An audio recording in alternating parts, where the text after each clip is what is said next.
ஜம்மு காஷ்மீர் சட்டமன்ற தேர்தலில் ஜம்முவை அதிகம் நம்பியிருக்கிறது பாஜக. அப்பிராந்தியத்தில் பெரும்பாலான தொகுதிகளை வென்றே ஆக வேண்டும் என்ற முழு வீச்சில் பணியாற்றி வருகிறது அந்த கட்சி. காரணம் என்ன பார்க்கலாம்.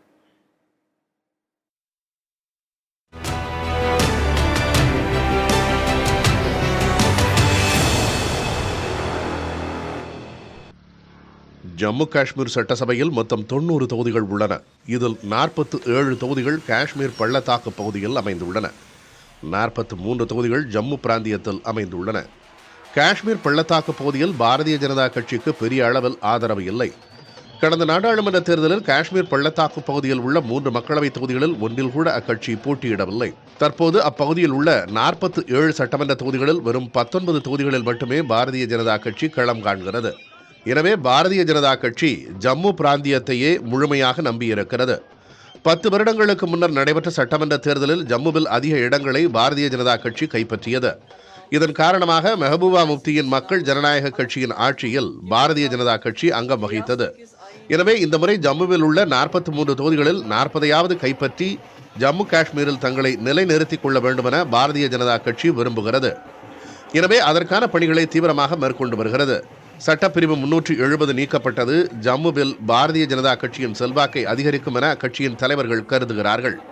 எனவே அதனை முன்வைத்து அவர்கள் தங்கள் பரப்புரையை கட்டமைக்கிறார்கள்.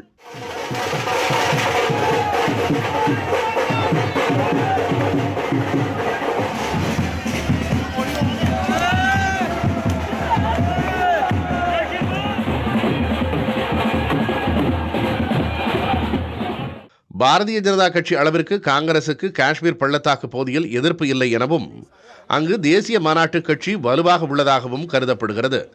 எனவே காஷ்மீர் பள்ளத்தாக்கு பகுதியில் தாங்கள் வெற்றி பெறுவோம் என காங்கிரஸ் தேசிய மாநாட்டு கட்சி தலைவர்கள் நம்பிக்கையுடன் உள்ளனர்.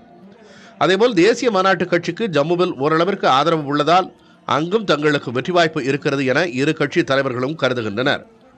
எனவே ஜம்முவில் பாரதிய ஜனதா கட்சியின் வியூகங்களை முறியடித்து வாக்குகளை அறுவடை செய்ய இரண்டு கட்சிகளும் மிக கவனமாக வியூகம் வகுத்து செயல்பட்டு வருகின்றன. உதாரணமாக காஷ்மீர் பள்ளத்தாக்கு பகுதியில் 370வது சட்டப்பிரிவிற்கு ஆதரவாக பரப்புரை மேற்கொள்ளும் காங்கிரஸ் ஜம்முவில் அந்த விவகாரத்தை பற்றி அதிகம் பேசுவது இல்லை. வேலைவாய்ப்பின்மை உள்ளிட்ட பிரச்சனைகளையே முன்னிலைப்படுத்தி பரப்புரை மேற்கொள்கிறது. There has been a massive scams in the recruitment examination and the major toll has been on the youngsters of the Jammu, and there has been constructions on contract basis given to the outsiders. Then there is mining scam. Then there is plethora of liquor shops being opened here, which directly and negatively impacts the youngsters. So இந்த பிரச்சனைகளால் நிலவும் அதிருப்தி தங்களுக்கான வாக்குகளாக மாறும் என காங்கிரஸ் எண்ணுகிறது. இரண்டு தேசிய கட்சிகளுக்கும் இந்த பிராந்தியம் எவ்வளவு முக்கியம் என்பதை இந்த தேர்தல் பிரச்சார யூகங்களிலிருந்தே தெளிவாக தெரிகிறது. ஒளிப்பதிவாளர் லோகேஷ் ராஜாவுடன் புதிய தலைமுறைக்காக கணபதி, ஜம்முவிலிருந்து.